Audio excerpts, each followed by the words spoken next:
Vanessa Rivers' chauffeur had been inching her silver Maybach through Friday night traffic on Chicago's Magnificent Mile when the billionaire caught sight of a scene that cleaved through the neon glare like a black and white photograph. A tiny white girl, no more than 7, hung limp in the arms of an older sister whose freckles were caked with soot, her ponytail matted to her neck by sweat. The older girl swayed under the weight, her sneakers flapping open at the soles, her eyes scanning the flood of shoppers as if begging one of them to become human. Vanessa, a 43-year-old black tech investor renowned for ice-cold negotiations, felt something hotter than rage throb behind her sternum. The children were ghosts in the middle of a crowd that pretended they were invisible. She slapped her palm against the window. "Stop here, Jeremiah." The chauffeur hesitated. No curb, a double yellow, but she was already pushing the door open. Gucci heels left on the car mat. She crossed barefoot, $1,000 pantsuit trousers brushing puddles. When she stopped 2 yards away, the older girl tightened her grip on the unconscious one, blue eyes wide with a predator-cornered terror. "I'm not going to hurt you," Vanessa said, voice low, palms visible. "What's your name?" A quiver passed through the girl's shoulders. "I'm Ellie," she whispered. "This is my sister, Rosie. She won't wake up. Please go away if you're going to call the cops." The sentence sliced Vanessa in half. Ellie couldn't be older than 11, and yet her every syllable carried the cracked grit of someone already betrayed by too many adults. The smaller child's face shone gray beneath the street lamp. Her lips were crusted white. Heat bled from her skin even in the cold May wind. Vanessa glanced at the passers-by, mostly white, a few black and brown. Each one averting eyes with expert precision.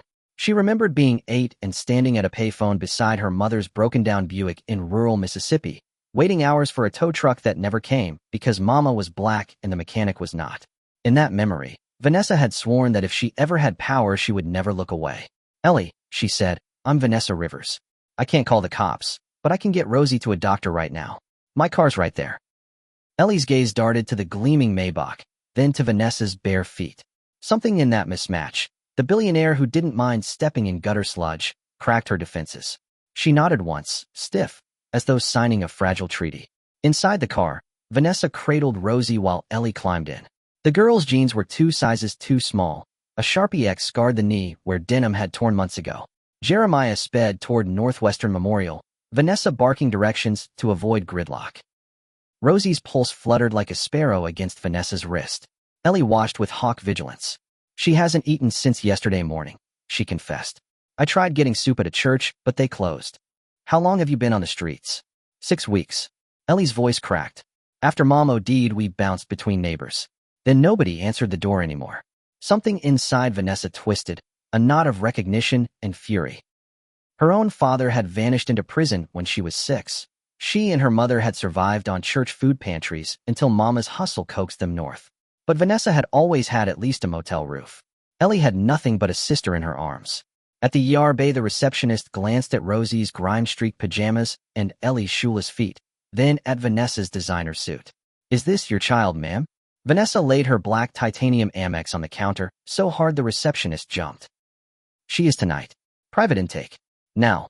That card turned the hospital gears instantly. Doctors whisked Rosie onto a gurney. Ellie lunged to follow, but a nurse blocked her. "Family only." "She is family." Vanessa's tone could have frozen seawater. "Both of them are with me."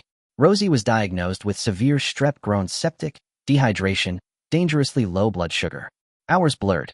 IV bags dripped like slow hope. At 3:12 a.m., the pediatric intensivist finally sighed. "She's responding. You brought her just in time." Ellie sagged into Vanessa's arms and sobbed until exhaustion conquered her. Vanessa stroked the matted ponytail, tears she rarely allowed softening her own cheeks. Something irreversible happened in that moment. Not charity, not obligation, but an unspoken adoption of souls. 2 days later, Rosie opened hazel eyes and lisped, "Are you the angel Ellie told me about?" Vanessa laughed and wept at once. "Hardly. Just someone who saw you." A local newspaper ran a photo of Vanessa leaving the hospital hand-in-hand with 2 white girls in donated sweatshirts.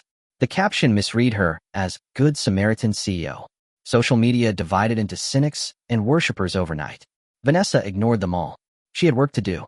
She called her attorney, Maya Chun, and said, "I need emergency guardianship." Maya exhaled. "Courts don't move that fast, Van. They will when I build them a neonatal wing with my name on it."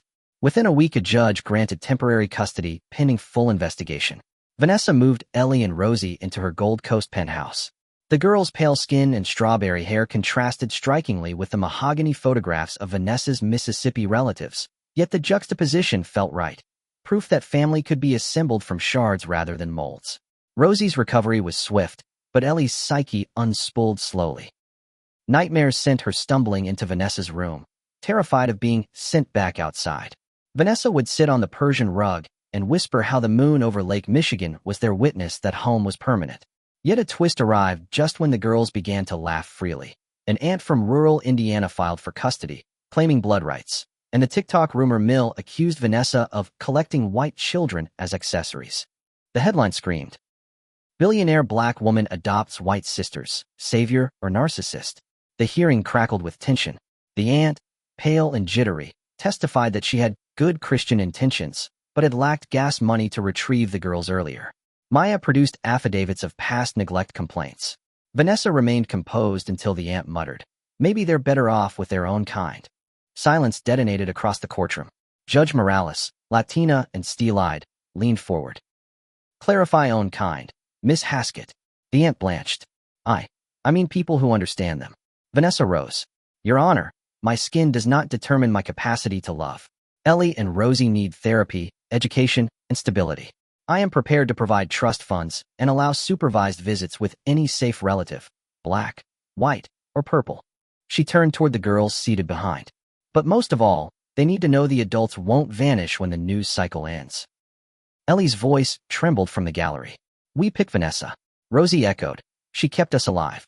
Judge Morales banged her gavel for order, her own eyes glassy. Decision reserved. During the agonizing 3-week wait, Vanessa noticed Ellie drawing constantly, elaborate sketches of a woman with afro puffs shielding 2 tiny figures beneath a neon cityscape. When Vanessa asked what they were, Ellie said, "Us the night you found us. You were like a superhero." Vanessa's throat tightened. "Heroes aren't real, baby. There are only people who decide not to look away." On Judgment Day, the courthouse lobby teemed with reporters. The aunt never showed.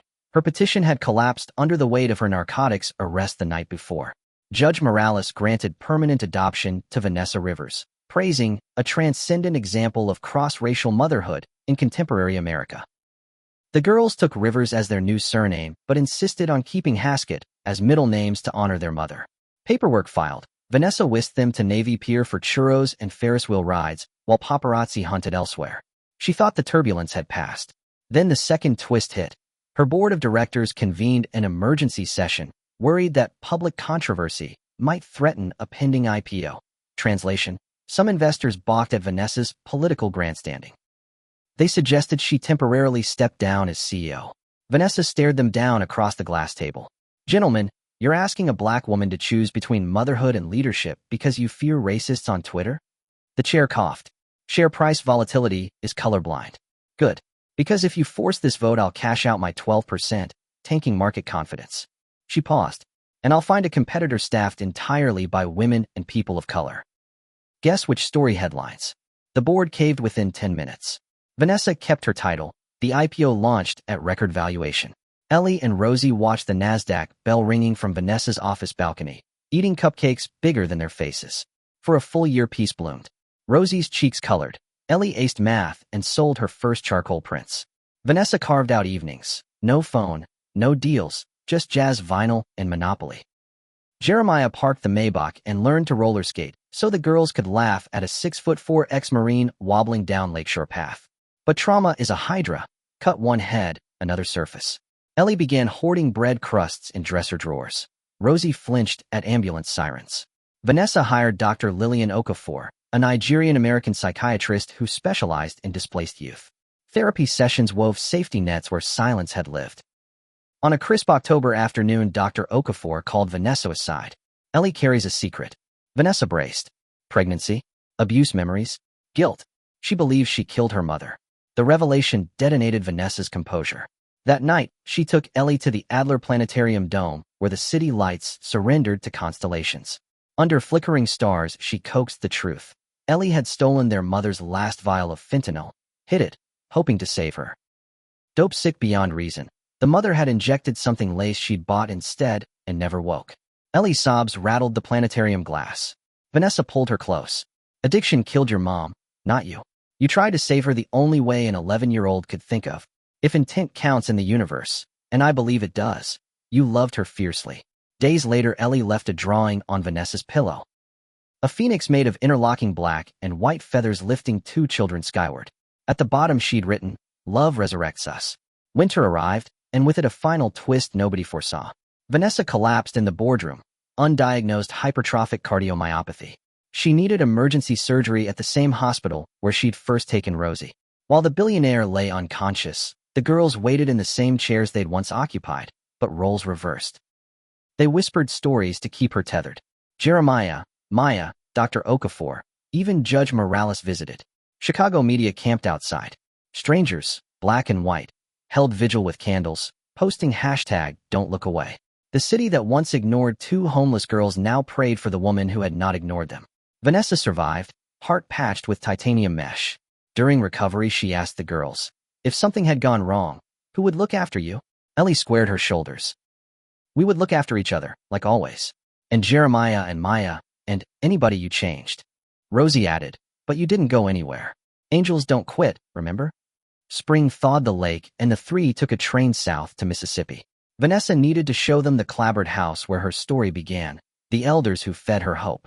At Big Mama's porch, a black grandmother with silver cornrows hugged two white girls as though color were an old fable finally disproved. That night, fireflies glittering over cotton fields, Vanessa told the full circle, I used to think money was freedom. But freedom without love is exile. You too brought me home.